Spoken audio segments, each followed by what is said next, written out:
But एक PDF भी send करता हूँ मैं उसको ज़रा।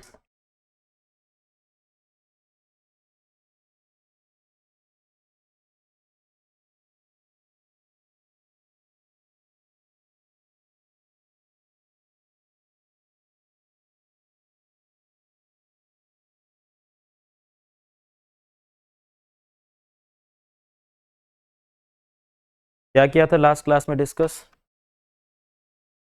है कुछ याद? सोचो ज़रा। किम पानी भिजवा देना यार, बढ़िया चार्जर होगा बैग में मेरे फोन का।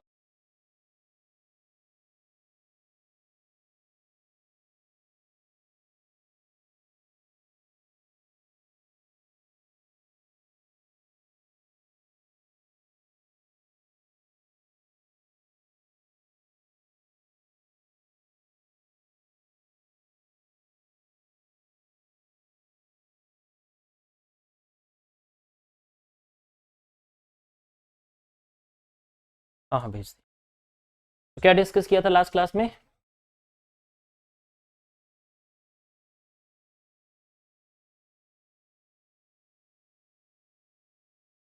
क्वेश्चंस थे, हो गए थे।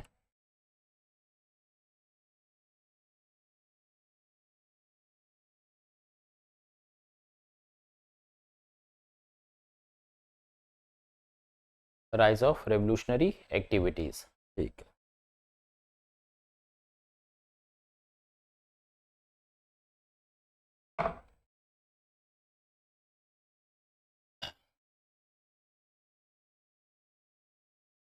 अब मैंने आपको बताया था जो हमारा फ्रीडम स्ट्रगल था, कांग्रेस की एस्टेब्लिशमेंट थी, कांग्रेस के अंदर कुछ दो ग्रुप्स थे। एक ग्रुप था हमारा मॉडरेट्स का, एक ग्रुप था एक्सट्रीमिस्ट का। मॉडरेट्स की पॉलिसी क्या थी? Loyalty to the British empire. Extremist की पॉलिसी क्या थी? कॉन्स्टिट्यूशनल मेथड्स को लीड करके हमने स्ट्रगल करना है। एक और ग्रुप था हमारी कांग्रेस का, not the Congress, freedom struggle का एक और ग्रुप था, दोस वर द रेवोल्यूशनरीज, जो बिलीव करते थे वायलेंस में। रेवोल्यूशनरीज का मानना था कि जो वेस्टर्न मेथड्स हैं वायलेंस के, उनको हम सिर्फ वायलेंस से ही खत्म कर सकते हैं। The western methods of violence could be ended by the violence only. इसलिए वो बिलीव करते थे in the cult of gun and bomb. और उनके मेथड्स क्या होते थे? Assassination of the unpopular British officials. जो ब्रिटिश ऑफिशियल्स हैं, अनपॉपुलर हैं, उनको असैसिनेट कर देना, दोस वर देयर मेथड्स। अब रेवोल्यूशनरीज की हमारे देश में राइज हुआ कैसे? एक तो मैंने आपको बताया था जो नॉन कॉपरेशन मूवमेंट थी, उसमें रेवोल्यूशनरीज ने गांधी जी का बड़ा साथ दिया था। लेकिन जब 1922 में गांधी जी ने revolution this non cooperation movement को कर दिया सस्पेंड, बारदोली सत्याग्रह के बाद, तो उससे जो रेवोल्यूशनरीज थे वो हो गए डिसइल्यूशन्ड। अब रेवोल्यूशनरीज को लगा कि भाई इस तरह से फ्रीडम नहीं मिलेगी, वायलेंस हमें करना ही पड़ेगा। तो एक बार फिर से हमारे जो यूथ होते हैं वो चल पड़ते हैं वायलेंस के रास्ते पे। तो first reason for the rise of revolutionaries is shattered hopes. जो होप्स हमारे पास नॉन कॉपरेशन मूवमेंट में थी कि हम फ्रीडम ले लेंगे, वो होप्स हमारी खत्म हो गई। Second is embracing the violent methods. Revolutionaries का मानना था कि वायलेंस करके ही हमें आजादी मिल सकती है, बिना वायलेंस के आजादी नहीं मिलेगी।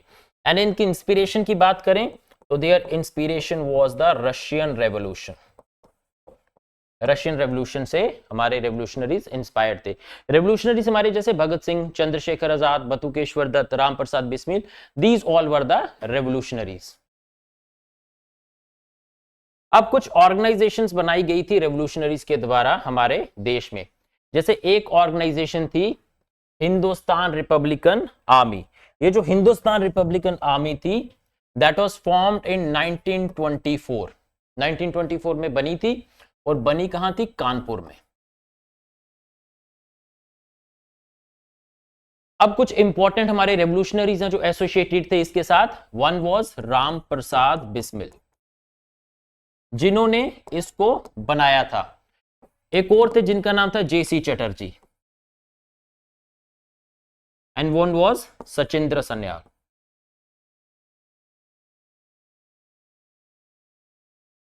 ये रेवोल्यूशनरीज थे हमारे, those were instrumental with the foundation of the HRA। अब HRA के ऑब्जेक्टिव्स क्या थे, इनकी एम क्या थी? एक तो इनकी एम थी कि ब्रिटिश रूल को हमें ओवरथ्रो करना है।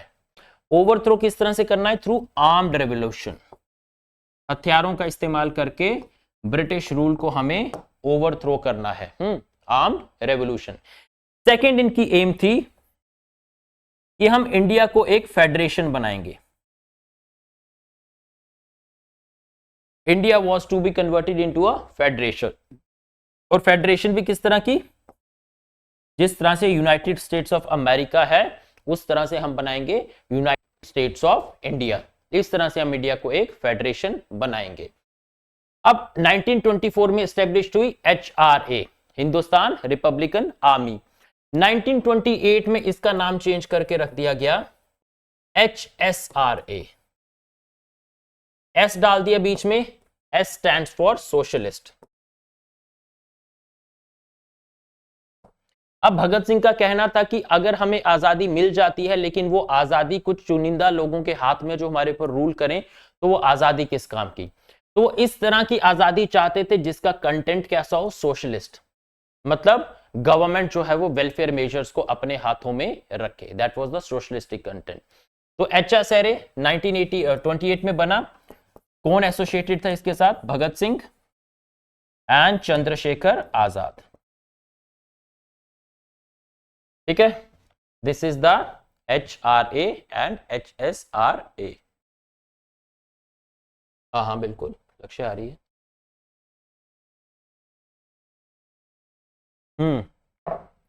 एक तो ब्रिटिशर्स को ओवरथ्रो करना आर्म्ड रेवोल्यूशन से, इंडिया को एक फेडरेशन बना, United states of India, USI।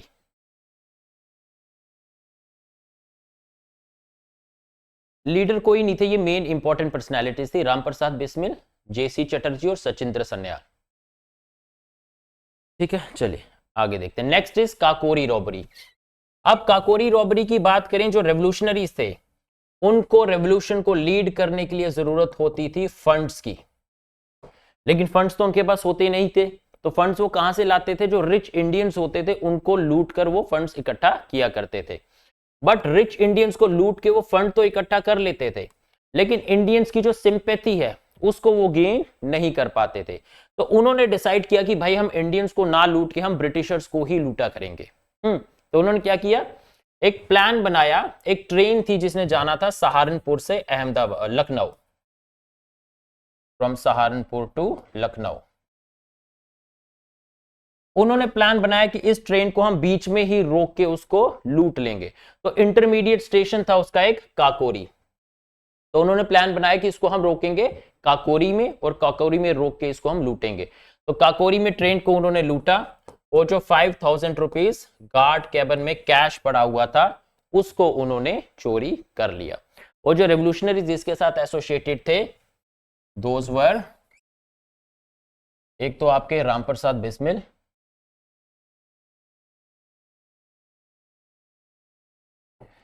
Rajendra Singh, Rajendra Lahiri, Roshan Singh,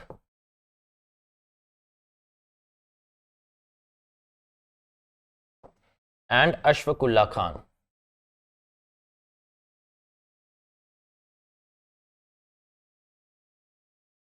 All these were imprisoned by the Britishers in Kakori robbery. Kakori robbery में ब्रिटिशर्स ने इन तीनों को, सॉरी इन चारों को इम्प्रिजन कर दिया। नेक्स्ट देखते हैं हम साउंडर्स मर्डर। अब आगे हम एक इवेंट डिस्कस करने वाले 1927 में जो हुआ, that is the sound arrival of Simon commission. 1927 में हमारे देश में साइमन कमीशन आता है और इंडियंस डिसाइड करते हैं कि जो साइमन कमीशन है उसको करना है बायकॉट। साइमन कमीशन को बायकॉट क्यों करना है? क्योंकि Simon commission was a 7 member body. 7 members थे साइमन कमीशन के, और 7 के 7 मेंबर्स उसके तो जो थे वो व्हाइट रेस के थे, मतलब दीज वर ब्रिटिशर्स। उसमें से इंडियन कोई भी नहीं था। तो इंडियंस ने डिसाइड किया कि साइमन कमीशन को हम करेंगे बायकॉट। तो जो साइमन कमीशन का प्रोटेस्ट हमने ऑर्गेनाइज किया था उसमें हमारे एक लीडर थे जिनका नाम था लाला लाजपत राय। लाला लाजपत राय के ऊपर ब्रिटिशर्स लाठीचार्ज करते हैं और उनकी हो जाती है डेथ। अब उस डेथ को अवेंज करने के लिए हमारे कुछ रेवोल्यूशनरीज होते हैं, वो बदला लेने का डिसाइड करते हैं। तो रेवोल्यूशनरीज होते हैं हमारे, उसमें भगत सिंह, राजगुरु एंड सुखदेव। चंद्रशेखर आजाद भी होते हैं बीच में, लेकिन उन्होंने इनडायरेक्टली किया होता है, directly he was not involved in that. अब लाला लाजपत राय को जिसने मारा होता है वो होता है J.A. स्कॉट, और जो हमारे रेवोल्यूशनरीज थे वो मारना भी J.A. स्कॉट को ही चाहते थे, but in the case of mistaken identity वो मार देते हैं J.P. सॉन्डर्स को। J.A. स्कॉट को मारना चाहते थे लेकिन मार किसको देते हैं? J.P. सॉन्डर्स को। तो that was the Saunders murder. उसके बाद इनको अरेस्ट कर लिया जाता है और इनके ऊपर लाहौर कॉन्स्पिरेसी ट्रायल जो होता है उसको चलाया जाता है। नेक्स्ट इंपॉर्टेंट इवेंट है लेजिस्लेटिव काउंसिल्स बॉम्बिंग। अब जो रेवोल्यूशनरीज थे उनको लगता था कि हमारी जो बात है वो लोगों तक पहुंच नहीं रही है, तो रेवोल्यूशनरीज ने सोचा कि लोगों तक बात अगर पहुंचानी है तो हमें न्यूज़पेपर के माध्यम से लोगों तक पहुंचना पड़ेगा। तो दो रेवोल्यूशनरीज थे हमारे, one was Bhagat Singh, another was Batukeshwar Dutt. Revolutionaries ने प्लान बनाया कि जो लेजिस्लेटिव काउंसिल की जब मीटिंग चल रही होगी तो जो एम्प्टी ट्रेजरी बेंचेस होंगे वहां पर हम क्या करेंगे? बॉम्ब्स को ड्रॉप करेंगे, वहां पर हम बॉम्ब फोड़ेंगे, लेकिन फोड़ेंगे किस जगह? जहां पर कोई भी ना हो, ताकि किसी का नुकसान ना हो, और उसके बाद हम अपने आप को अरेस्ट करवाएंगे। तो ये दो रेवोल्यूशनरीज जाते हैं लेजिस्लेटिव काउंसिल्स में, बॉम्ब ड्रॉप करते हैं और उसके बाद इनकलाब जिंदाबाद के नारे लगाते लगाते अपने आप को वहां पर सरेंडर करते हैं, अरेस्ट करवा देते हैं। तो this was the bomb case of the legislative council. तो नेक्स्ट इवेंट आ जाता है साइमन कमीशन। अब साइमन कमीशन आता है इंडिया में 1927 में। थोड़ा सा बैकग्राउंड देखते हैं साइमन कमीशन का क्या था। गवर्नमेंट ऑफ इंडिया एक्ट जो 1919 था, गवर्नमेंट ऑफ इंडिया एक्ट 1900 जो 19 था, उसमें ब्रिटिशर्स ने एक प्रोविजन रखी थी कि हम जो इंडिया में कॉन्स्टिट्यूशन लागू कर रहे हैं उसको 10 साल बाद आकर हम देखेंगे कि उस कॉन्स्टिट्यूशन की क्या सिचुएशन है, कि वो कॉन्स्टिट्यूशन किस तरह से काम कर रहा है, ये हम देखेंगे। लेकिन 10 साल कब होने थे? 1929 में। 2 साल पहले ही 1927 में ब्रिटिशर्स इंडिया में साइमन कमीशन को भेज देते हैं। 2 साल एडवांस में क्यों भेज देते हैं? क्योंकि ब्रिटेन में अभी तक जो गवर्नमेंट थी that was the conservative party. अभी तक ब्रिटेन में कंजर्वेटिव पार्टी रूल कर रही थी, लेकिन अब इलेक्शंस ड्यू थी और कंजर्वेटिव पार्टी को पता था कि हम जीतेंगे नहीं, तो उनको पता था कि अब लेबर पार्टी जो है वो पावर में आने वाली है। तो दैट्स वाई उन्होंने सोचा कि इंडिया जैसी इंपोर्टेंट कॉलोनी का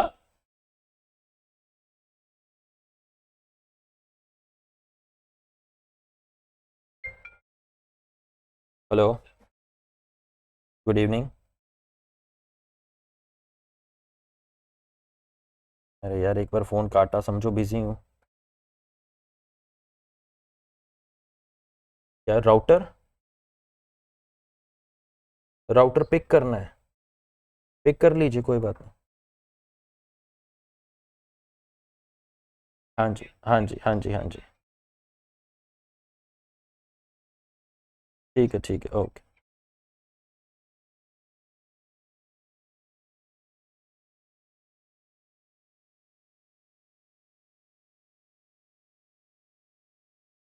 तो अब कंजर्वेटिव पार्टी को पता था हम तो पावर में आने वाले नहीं हैं, तो लेबर पार्टी पावर में आएगी तो इंडिया जैसी इंपॉर्टेंट कॉलोनी का फ्यूचर हम किसी इनएक्सपीरियंस गवर्नमेंट के हाथ में नहीं छोड़ सकते। दैट्स वाई उन्होंने क्या किया, 2 साल पहले ही 1927 में इंडिया में साइमन कमीशन को भेज दिया।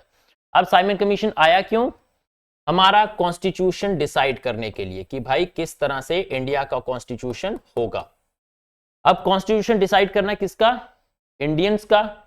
लेकिन है कौन डिसाइड करने वाले? ब्रिटिशर्स। तो Simon commission was a 7 member body, 7 members थे उसमें, और सातों के सातों जो मेंबर्स थे those were of white race, मतलब गोरे अंग्रेज। तो इंडियंस ने डिसाइड किया कि भाई हम साइमन कमीशन को करेंगे बायकॉट। तो इंडियंस ने बायकॉट किया साइमन कमीशन को। जहां पर भी साइमन कमीशन गया that was welcomed by black flags, काले झंडों से हमने उसका स्वागत किया। और हमने नारा क्या दिया उस टाइम पे, स्लोगन साइमन गो बैक। और उसी साइमन कमीशन के प्रोटेस्ट के दौरान पे जिस तरह से हमने पीछे देखा सॉन्डर्स मर्डर, हमारे फ्रीडम फाइटर थे लाला लाजपत राय, उनकी हो जाती है डेथ। अब डिस्कस करते हैं साइमन कमीशन की कुछ इंपॉर्टेंट रिकमेंडेशंस की। साइमन कमीशन ने क्या क्या बोला, इंडिया में किस तरह का कॉन्स्टिट्यूशन हम बनाना चाहते हैं। एक तो उन्होंने बोला डायरकी को हम अबॉलिश करेंगे। डायरकी क्या थी, division of subjects into 2। Subjects क्या, जिसके ऊपर हम लॉ बना सकते हैं। जैसे उन्होंने कहा एक होगा ट्रांसफर्ड सब्जेक्ट्स और एक होंगे रिजर्व्ड सब्जेक्ट्स। ये डायरकी की प्रोविजन थी। तो डायरकी को तो बोला गया अबॉलिश कर दिया जाएगा। प्रोविंसेस में हम एक रिस्पॉन्सिबल गवर्नमेंट को लेकर आएंगे। रिस्पॉन्सिबल गवर्नमेंट होती है the government that is responsible to the people. जैसे इंडिया की हम बात करें, क्या इंडिया में रिस्पॉन्सिबल गवर्नमेंट है? यस, क्योंकि हमारा कॉन्स्टिट्यूशन एस्टैब्लिश करता है responsible government. A responsible government is government that is responsible to the people. इस तरह से रिस्पॉन्सिबल होगा पीपल को, through Rajya Sabha and Lok Sabha, through parliament. India को बोला उन्होंने एक फेडरेशन बनाएंगे, एक ऐसी फेडरेशन जिसके अंदर प्रिंसली स्टेट्स होंगी और प्रिंसली स्टेट्स के साथ साथ जो ब्रिटिश प्रोविंसेस होंगी। फेडरेशन समझते हो ना, दो तरह की आपकी गवर्नमेंट्स होती हैं, unitary and federal. Unitary government and federal government. Unitary का मतलब कॉन्सेंट्रेशन ऑफ पावर्स, फेडरल का मतलब डिवीजन ऑफ पावर।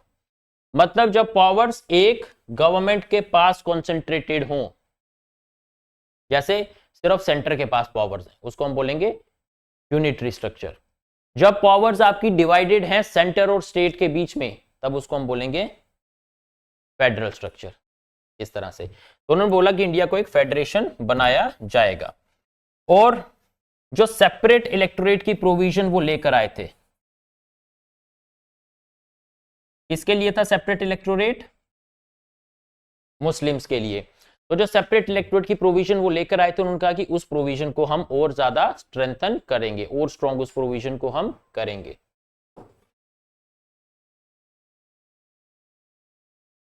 चलिए आगे देखते। अब जब साइमन कमीशन आया इंडिया में, तो इंडियंस ने किया उसका बायकॉट। अब जब इंडियंस ने उसका बायकॉट किया, तो इंडिया जो उनके सेक्रेटरी ऑफ स्टेट थे, इनका नाम था लॉर्ड बिरकनहेड, उन्होंने इंडियंस के ऊपर एक चैलेंज थ्रो किया।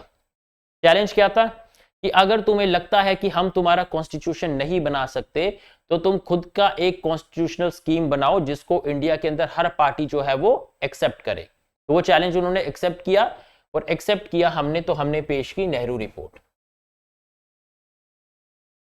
तो Nehru report was snapshot of India's constitution, हमारे इंडिया के कॉन्स्टिट्यूशन का स्नैपशॉट था नेहरू रिपोर्ट। तो इस तरह से दिस वाज नेहरू रिपोर्ट। अब देखते हैं कुछ इंपॉर्टेंट फीचर्स जो नेहरू रिपोर्ट के थे। नेहरू रिपोर्ट में डिमांड किया गया डोमिनियन स्टेटस। हाँ, डोमिनियन स्टेटस क्या था कि जो ब्रिटिशर्स हैं वो, उनका एक सेरिमोनियल रोल होगा इंडिया में, जो मेन अथॉरिटी है वो किसके पास होगी? इंडियंस के पास। तो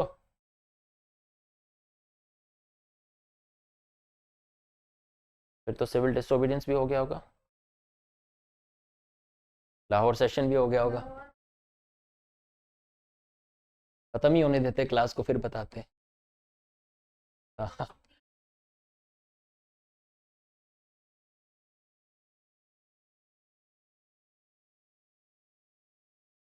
इम्पैक्ट, अच्छा।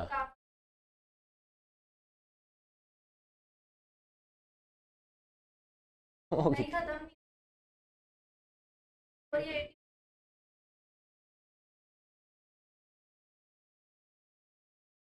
Commonwealth award, Poona pact.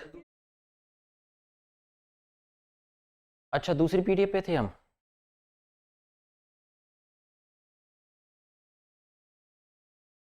Online भी बच्चे बोल रहे हैं सर दूसरी पीडीएफ पे थे हम।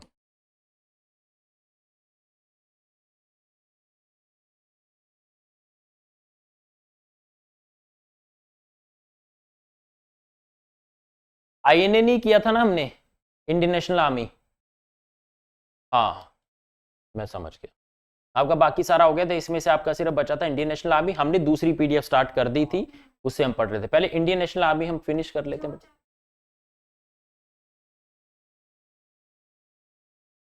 वो थोड़ी, वो समझ में आती है, समझ में नहीं आती। क्यों? ऊपर से जा रही थी। चलो कोई नहीं,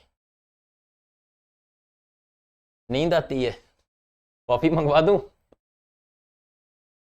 कॉफी से कैसे नींद आ सकती है? हम तो कॉफी पी के ही पढ़ाते हैं।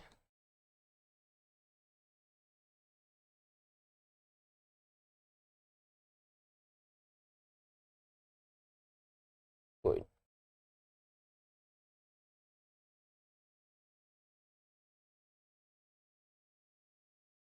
आनंद सर ही पढ़ाएंगे प्रेपोजिशन।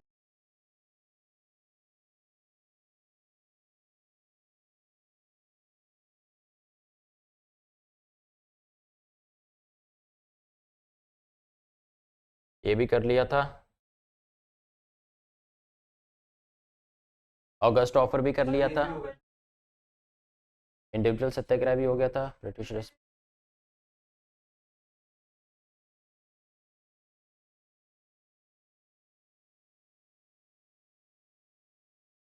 इतने प्यारे बच्चे हो।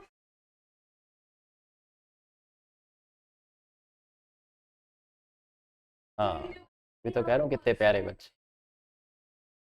ये फोटो तो नहीं थी?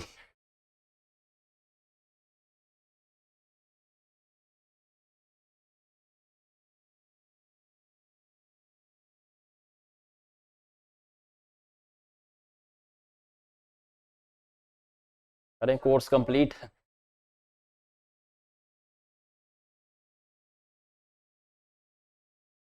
हाँ ठीक है।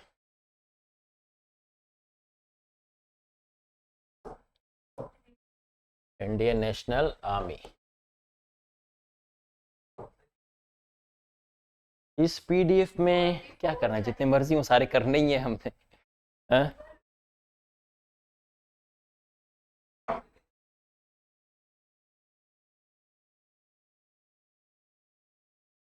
39 पे है।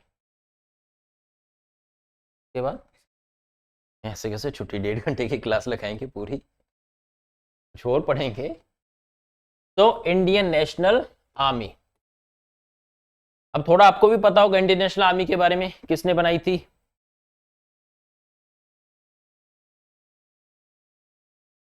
सुभाष चंद्र बोस।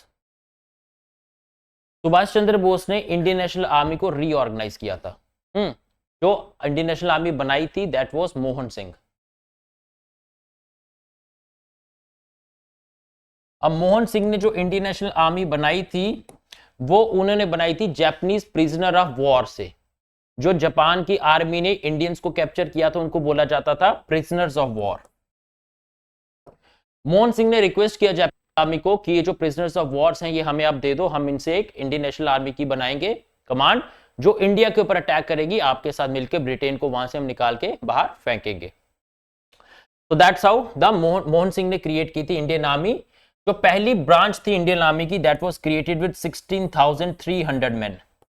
16,300 आदमियों से पहली कमांड इंडियन नेशनल आर्मी की बनाई गई थी। अब मोहन सिंह और जापान की आर्मी के बीच में डिफरेंसेस आना शुरू हो जाते हैं। डिफरेंसेस क्या थे कि जापानीज आर्मी को चाहिए थी सिर्फ एक टोकन फोर्स 2,000 सोल्जर्स की, लेकिन मोहन सिंह चाहते थे कि मैं एक बड़ी आर्मी को रेज करूं ताकि इंडिया के ऊपर मैं अटैक लॉन्च करके ब्रिटिशर्स को वहां से बाहर निकाल सकूं। तो उसकी वजह से मोहन सिंह को जापानीज आर्मी कर लेती है कैप्चर। तो for the time being Indian national army decline कर जाती है। लेकिन फिर से रिवाइवल होता है इंडियन नेशनल आर्मी का जब सुभाष चंद्र बोस आके इंडियन नेशनल आर्मी की कमांड को एक्वायर करते हैं। अब सुभाष चंद्र बोस थे इंडिया में, वर्ल्ड वॉर 2 स्टार्ट होती है। पहले सुभाष चंद्र बोस जाते हैं रशिया के पास, रशिया जाते हैं सुभाष चंद्र बोस की रशिया की हेल्प लेंगे वॉर में। लेकिन क्या होता है, रशिया भी एंटर कर जाता है ब्रिटेन की साइड में वॉर में। तो फिर वो रशिया से निकल के जाते हैं जर्मनी, जर्मनी के बाद वो जाते हैं सिंगापुर में। अब जब वो सिंगापुर में आते हैं तो सिंगापुर में इंडियन नेशनल आर्मी को रीऑर्गेनाइज करते हैं। एक और हमारे फ्रीडम फाइटर होते हैं जिनका नाम होता है रास बिहारी बोस। रास बिहारी बोस से वो इंडियन नेशनल आर्मी की जो कमांड है उसको लेते हैं। अब कमांड लेके वो रीऑर्गेनाइज करते हैं इंडियन नेशनल आर्मी को, और फिर वो उसको इंडियन फ्रीडम स्ट्रगल में यूज करते हैं। अब इंडियन नेशनल आर्मी की एक वुमेन बटालियन भी होती है जिसका नाम होता है रानी लक्ष्मी रेजिमेंट। जो रानी लक्ष्मीबाई थे उनके ऊपर बेस्ड थी दिस रानी लक्ष्मी रेजिमेंट, जिसके हेड थे Lakshmi Sahgal, captain Lakshmi Sahgal. So this is how Indian National Army was created and this is the female battalion of Indian National Army. अब इंडियन नेशनल आर्मी जो होती है वो एक वॉर स्लोगन देती है, दैट वाज दिल्ली चलो। क्योंकि दिल्ली में ही ब्रिटिशर्स थे तो वो इंडिया के ऊपर अटैक करके इंडिया को करवाना चाहते थे लिबरेट, तो वो देते हैं एक वॉर क्राई, दिल्ली चलो। अब जापान की army Andaman and Nicobar island को किया था पहले ऑक्युपाई, तो वो क्या करते हैं, सुभाष चंद्र बोस को अंडमान एंड निकोबार आइलैंड दे देते हैं। सुभाष चंद्र बोस अंडमान एंड निकोबार आइलैंड का नाम चेंज करके रखते हैं स्वराज शहीद एंड स्वराज द्वीप, शहीद एंड स्वराज।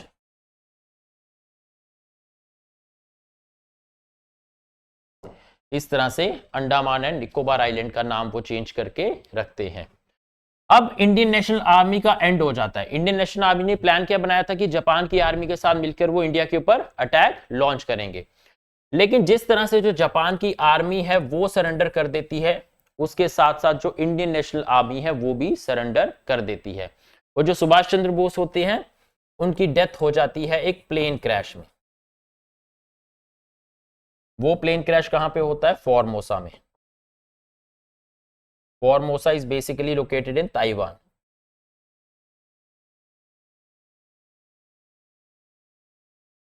इस तरह से तो with this Indian national army जो होती है उसका भी हो जाता है downfall. Next is INA trials. अब इंडियन नेशनल आर्मी के कुछ ऑफिसर्स होते हैं जिनके ऊपर जो ब्रिटिशर्स होते हैं ट्रायल चलाते हैं। ट्रायल किस बेसिस पे चलाते हैं कि उन्होंने किया ट्रेसन। ट्रेसन का मतलब होता है धोखा, treason against the British rule, मतलब ब्रिटिश रूल के खिलाफ धोखा। 3 ऑफिसर्स होते हैं, one was Gurbakhsh Singh Dhillon, another was Prem Kumar Sehgal,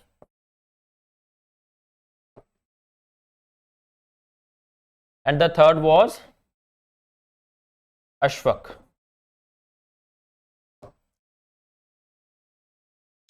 अब ये जो 3 होते हैं, एक होता है इसमें से हिंदू, एक होता है मुस्लिम और एक होते हैं सिख। अब ब्रिटिशर्स ने इनडायरेक्टली क्या किया, हिंदू मुस्लिम्स और सिख्स को कर दिया यूनाइट। अब इस तरह से जब आईएनए ट्रायल्स चलते हैं तो पूरा इंडिया एक साथ खड़ा हो जाता है ब्रिटिशर्स के खिलाफ। तो फिर ब्रिटिशर्स को क्या करना पड़ता है, ये जो आईएनए ट्रायल्स वो चला रहे थे उन ट्रायल्स को उनको करना पड़ जाता है बंद। तो that's how the INA trials came to and.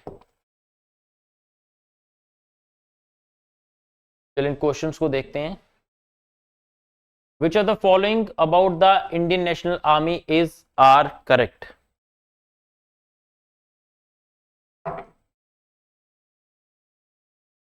It was formed during World War in Germany. मैंने आपको बताया ये सिंगापुर में बनाई गई थी, गलत। यह सुभाष चंद्र बोस ने रीऑर्गेनाइज किया था आईएनए को 1943 में। INA has its own currency, court and civil code. Second true है, थर्ड भी ट्रू है। इसको रहने दो, इसको देखो। Rani Jhansi regiment and all women unit was a unique. part of INA who was appointed as its commander? Lakshmi Swaminathan या फिर यस कैप्टन सहगल? मैंने बताया था कैप्टन लक्ष्मी सहगल। तो it is captain Sehgal.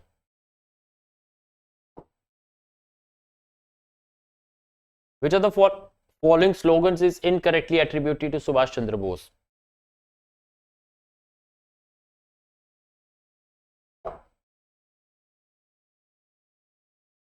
Swaraj is my birth right. अच्छा, बाकी सारे सुभाष चंद्र बोस के हैं। Give me blood. हाँ, ये तीनों सुभाष चंद्र बोस ने दिए थे। जय हिंद भी, दिल्ली चलो भी और give me blood and I will give you freedom. क्या क्या कहा था उन्होंने? तुम मुझे खून दो, मैं तुम्हें आजादी दूंगा। हाँ, तो ये वाली स्टेटमेंट नहीं थी उनकी, ये बाल गंगाधर तिलक ने दी थी।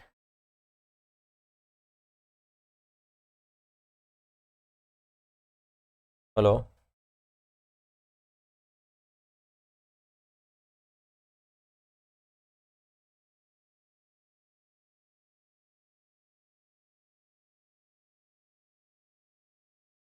Radha plus Rajouri garden. अभी तो रिकॉर्डिंग भी पेंडिंग है। 6 साढ़े 6 क्लास खत्म होगी, उसके बाद रिकॉर्डिंग 8 साढ़े 8 बज जाएंगे घर आने। आया तो यार वो जो सुबह। हम्म। नहीं, टाइम ही नहीं ना, अभी रिकॉर्डिंग करनी है। घर आके खाऊं। ओके।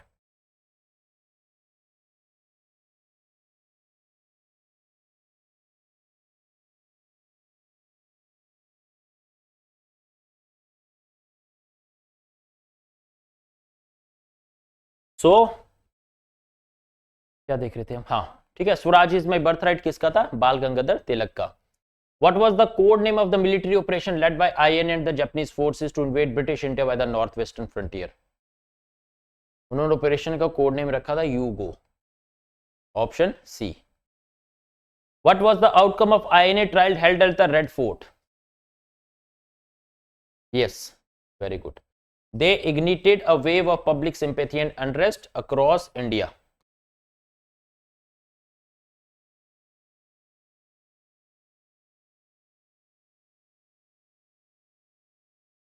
सिंगापुर में तो रीऑर्गेनाइज किया था सुभाष चंद्र बोस ने। Yes, option A Burma. Who among the following was not directly involved in defending INA prisoners?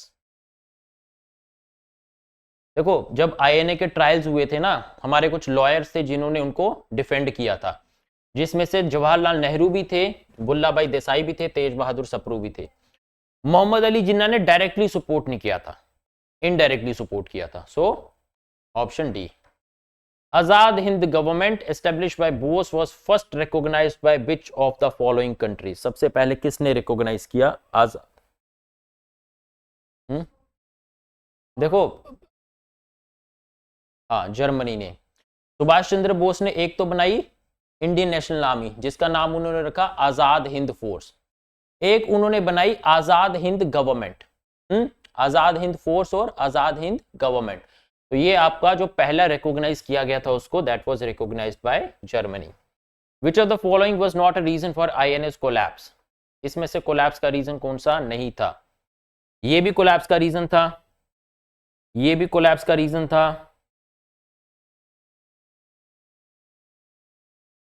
Lack of mass support from the Indians. ये नहीं था डी, क्योंकि इंटरनल रिबेलियन कोई हुआ नहीं था उसमें। तो option D. That's it.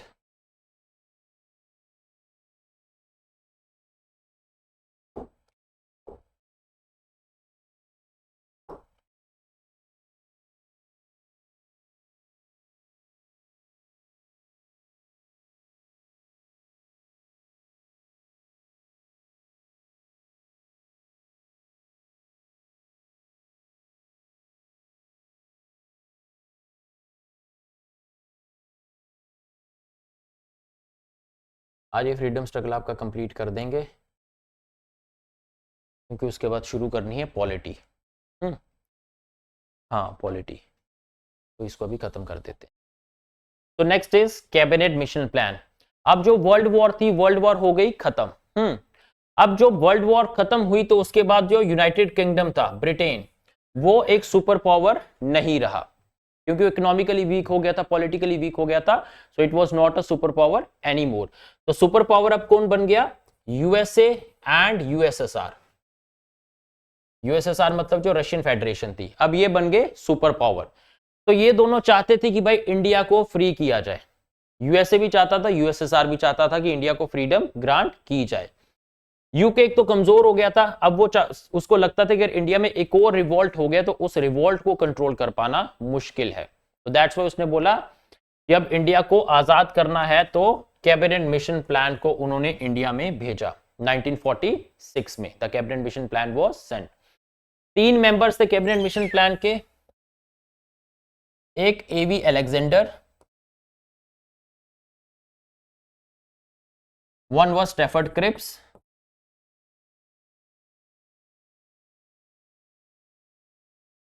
another was Patrick Lawrence.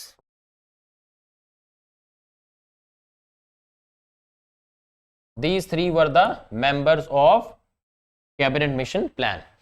अभी तक ब्रिटिशर्स क्या कहते आ रहे थे कि भाई इंडिया को हमने पार्टीशन करना है, पाकिस्तान को बनाना है, लेकिन अब ब्रिटिशर्स कह रहे हैं कि पाकिस्तान को नहीं बनाना है, क्योंकि पाकिस्तान बनाना फिजिबल नहीं है। क्योंकि पाकिस्तान किस तरह से बन रहा था? One was the best Pakistan, another was east Pakistan. एक वेस्ट में लोकेटेड था, एक ईस्ट में लोकेटेड था। आज भी हम देखते हैं जब पार्टीशन हुई तो इसी तरह से बना था। वेस्ट पाकिस्तान जो आज का पाकिस्तान है, ईस्ट पाकिस्तान जो आज का बांग्लादेश है। अब कैबिनेट मिशन प्लान ने कहा कि वेस्ट पाकिस्तान और ईस्ट पाकिस्तान के बीच में कम्युनिकेशन की प्रॉब्लम होगी। क्यों? दोनों के बीच का डिस्टेंस बहुत ज्यादा है, 2000 किलोमीटर्स, तो there would be a problem of communication. तो इसलिए इन्होंने कहा कि पाकिस्तान को नहीं बनाएंगे। फर्स्ट टाइम ब्रिटिशर्स ने एक यूनाइटेड इंडिया की मांग की। इन्होंने कहा कि हम ऐसा करेंगे, इंडिया को बना देते हैं भाई एक फेडरेशन। फेडरेशन वो होता है जिसमें होती है डिवीजन ऑफ पावर्स। तो इंडिया को हम बनाएंगे एक फेडरेशन। वो फेडरेशन किस तरह से होगी? जो सेंटर होगा वो होगा वीक, मतलब एक कमजोर सेंटर हम बनाएंगे। जैसे आज इंडिया की हम बात करते हैं, तो इंडिया में वीक सेंटर है कि स्ट्रॉन्ग सेंटर है? स्ट्रॉन्ग सेंटर है, हमारी सेंट्रल गवर्नमेंट स्ट्रॉन्ग है। लेकिन उस टाइम पे उन्होंने बोला कि वीक सेंटर बनाएंगे जिसके पास सिर्फ 3 सब्जेक्ट्स होंगे, एक डिफेंस का, एक कम्युनिकेशन का और एक एक्सटर्नल अफेयर्स का। सिर्फ ये 3 सब्जेक्ट्स होंगे, बाकी के जो सब्जेक्ट्स होंगे वो 3 सेक्शंस जो होंगी वो मिलकर उसको गवर्न करेंगी। तो they created 3 sections, section A, section B and section C. अब जो आपकी सेक्शन ए थी वो थी हिंदू डोमिनेटेड, मतलब वहां पे हिंदूज ज्यादा होंगे। तो सेक्शन ए में आ गया आपका united province, central province, Madras. This was to be Hindu majority, ये होगा आपका हिंदू मेजॉरिटी। सेक्शन बी में जो वेस्ट में रीजन्स लोकेटेड हैं like Punjab, Sindh, Balochistan and north west frontier province. और ये क्या होगा? मुस्लिम, यहां पे होगी मुस्लिम्स की मेजॉरिटी। सेक्शन सी उन्होंने बोला हम बनाएंगे बंगाल और असम को मिला के, तो इसमें आ गया बंगाल एंड असम, ये भी होगा मुस्लिम डोमिनेटेड। तो इस तरह से उन्होंने कहा कि इंडिया को हम 3 सेक्शंस में डिवाइड कर देंगे। Section A Hindu dominated, section B and C Muslim dominated. एक 3 सेक्शंस और एक इंडिया को हम बनाएंगे फेडरेशन, फेडरल स्ट्रक्चर इंडिया का होगा। और तीसरी चीज इसका की आउटकम था कि जो प्लान था उसने रिजेक्ट कर दिया पाकिस्तान की डिमांड को कि पाकिस्तान नहीं बनाया जाएगा।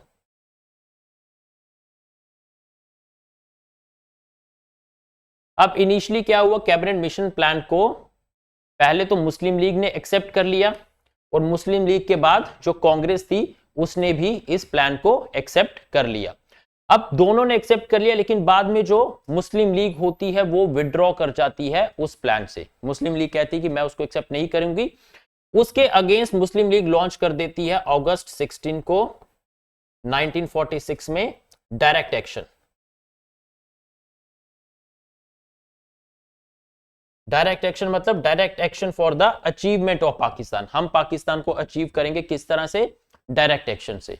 तो इस तरह से डायरेक्ट एक्शन के बाद पूरे देश में कम्युनल वायलेंस शुरू हो जाती है और इस कम्युनल वायलेंस में क्या होता है, हिंदूज और मुस्लिम्स जो होते हैं वो एक दूसरे को मारना शुरू कर देते हैं। तो that was the communal holocaust. अब जब कम्युनल वायलेंस देश में हो रही थी तो ब्रिटिशर्स को लगा कि भाई अब जो सिचुएशन है वो हो गई कंट्रोल के बाहर, अब हम उस सिचुएशन को कंट्रोल नहीं कर सकते। तो उन्होंने डिसाइड किया हम कुछ भी करके इंडिया को छोड़कर चले जाएंगे और उन्होंने एक डेडलाइन डेट डिसाइड कर दी कि हम इंडिया को जून 30, 1948 से पहले पहले छोड़कर चले जाएंगे। किस तरह से, अगर हमें पावर किसी एक हाथ में ट्रांसफर करनी पड़ी तो एक हाथ में करेंगे, अगर मल्टीपल गवर्नमेंट्स के हाथ में पावर देनी पड़ी तो उनके हाथ में पावर देकर भी हम चले जाएंगे। और उसके लिए उन्होंने एक नया वाइसरॉय भी अपॉइंट कर दिया, whose name was Lord Mountbatten. Mountbatten का एक ही काम था कि भाई इंडिया को अब आपने फ्रीडम देनी है, देखो किस तरह से आप पार्टीशन करवा सकते हो। तो फिर इंडिया की पार्टीशन हो जाती है। माउंटबेटन अपना प्लान लेकर आता है जिसको कहा गया माउंटबेटन प्लान। तो माउंटबेटन प्लान जो था उसको एक और नाम से जाना जाता था, that was Dickie Bird plan, because Mountbatten का जो रियल नेम था दैट वाज डिक्की बर्ड। अब माउंटबेटन का जो प्लान था उसमें यह था कि जो पंजाब और बंगाल की असेंबलीज हैं वहां पर वोटिंग होगी। अगर हिंदूज या मुस्लिम्स किसी ने भी बोला कि पार्टीशन करवानी है तो पार्टीशन कर दी जाएगी। वोटिंग से अगर किसी ने बोला पार्टीशन करनी है तो हो जाएगी। सिंध अपना फैसला खुद लेगा। सिंध ने बोला कि भाई मैं तो जाऊंगा पाकिस्तान के साथ, सिंध चला गया पाकिस्तान के साथ। नॉर्थ वेस्ट फ्रंटियर प्रोविंस और सिलहट डिस्ट्रिक्ट में रेफरेंडम करवाया जाएगा और रेफरेंडम से डिसाइड होगा कि कौन कहां जाएगा। तो नॉर्थ वेस्टर्न फ्रंटियर प्रोविंस ने बोला मैं पाकिस्तान के साथ जाऊंगा, सिलहट डिस्ट्रिक्ट ने भी बोला कि मैं पाकिस्तान के साथ जाऊंगा और पार्टीशन हो गई। फिर 2 डोमिनियंस बने, एक डोमिनियन बना इंडिया का और एक डोमिनियन बना पाकिस्तान का। इंडिया को आजादी मिली 15 अगस्त को, पाकिस्तान को आजादी मिली 14 अगस्त को, इंडिया से एक दिन पहले। Last topic is integration of princely states. जो प्रिंसली स्टेट्स है उसको किस तरह से इंटीग्रेट किया जाए। लाइक इंडिया की बात करें तो इंडिया में टोटल 560 प्रिंसली स्टेट्स थी। इन 560 प्रिंसली स्टेट्स में से 557 प्रिंसली स्टेट्स जो थी उन्होंने कहा कि भाई हम तो ज्वाइन करेंगे इंडिया को आउट ऑफ देयर लॉयलिटी। बाकी की जो प्रिंसली स्टेट्स थी, जो 3 पीछे प्रिंसली स्टेट्स बची, एक थी उसमें से हैदराबाद, एक थी जूनागढ़ और एक थी Kashmir.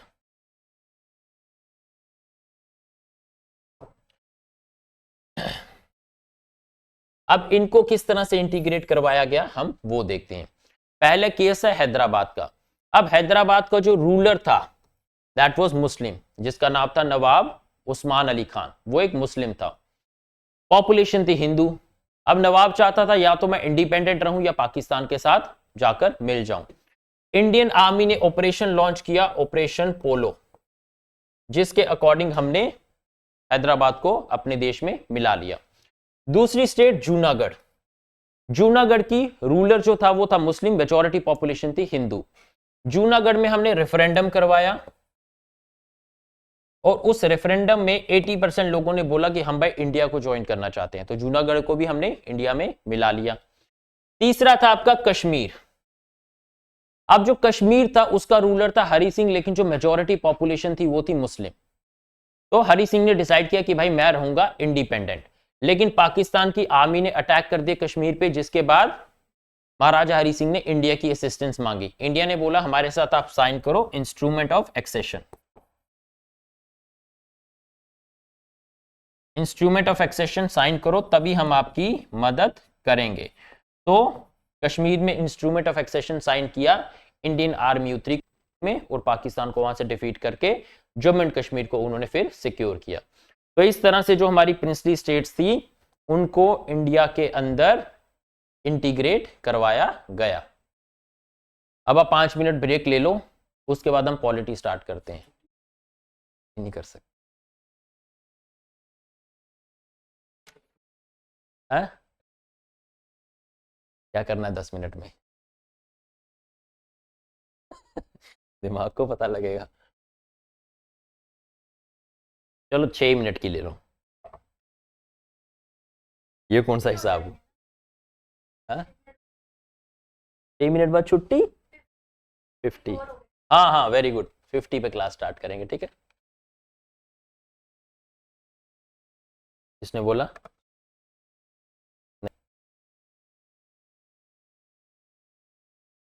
Government of India act 1935 बताया था ना मैंने कि जब साइमन कमीशन आया था तो साइमन कमीशन की रिपोर्ट को डिस्कस करने के लिए हमने कहा था कि भाई हम 3 राउंड टेबल कॉन्फ्रेंसेस को कॉन्स्टिट्यूट करेंगे।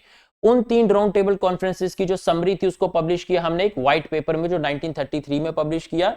उस व्हाइट पेपर के ऊपर ही बेस था आपका गवर्नमेंट ऑफ इंडिया एक्ट 1935। तो उसी से हमने लिया अपने कॉन्स्टिट्यूशन का स्ट्रक्चर, ठीक है। हाँ, तो इस तरह से हम पॉलिटी को किस तरह से प्रोसीड करना है, हमने जिस तरह से मैंने आपको बताया 25 पार्ट्स हैं आपके कॉन्स्टिट्यूशन के, बट सारे पार्ट्स हमारे एग्जाम के लिए जरूरी नहीं है। हम उन्हीं पार्ट्स को देखेंगे जो एग्जाम के लिए जरूरी हैं। जैसे हम डिस्कस करेंगे कि हिस्टोरिकल बैकग्राउंड हमारे कॉन्स्टिट्यूशन का क्या है।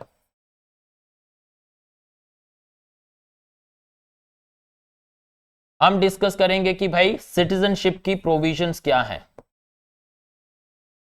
किस तरह से इंडिया की सिटीजनशिप मिलती है, किस तरह से इंडिया की सिटीजनशिप रिनाउंस होती है, ऑल दोज थिंग्स। हम डिस्कस करेंगे फंडामेंटल राइट्स क्या हैं, फंडामेंटल ड्यूटीज क्या हैं, directive principles of state policy क्या है। Not only restricted to this, parliament क्या है, स्टेट लेजिस्लेचर क्या है, सुप्रीम कोर्ट क्या है, वो किस तरह से काम करती है, हाई कोर्ट क्या है, हाई कोर्ट किस तरह से काम करती है। इस तरह की जो सारी प्रोविजंस हैं उनको हम डिस्कस करेंगे आपके साथ। तो पॉलिटी की बात करूं तो मैं हार्डली 7 to 8 डेज लगेंगे आपकी पॉलिटी को फिनिश करने में। कोशिश करूंगा उससे भी कम उसको हम फिनिश कर सकें, बट एटलीस्ट 5 और 6 डेज तो हमें चाहिए होंगे उसको फिनिश करने के लिए, ठीक है। तो चलिए फिर आप जाना चाहते हैं तो जाइए। जी बताइए। अभी सिलेबस आपका लगा लो 40% तक तो ओवर हो गया होगा, close to 60% syllabus is pending, ठीक है। Okay thank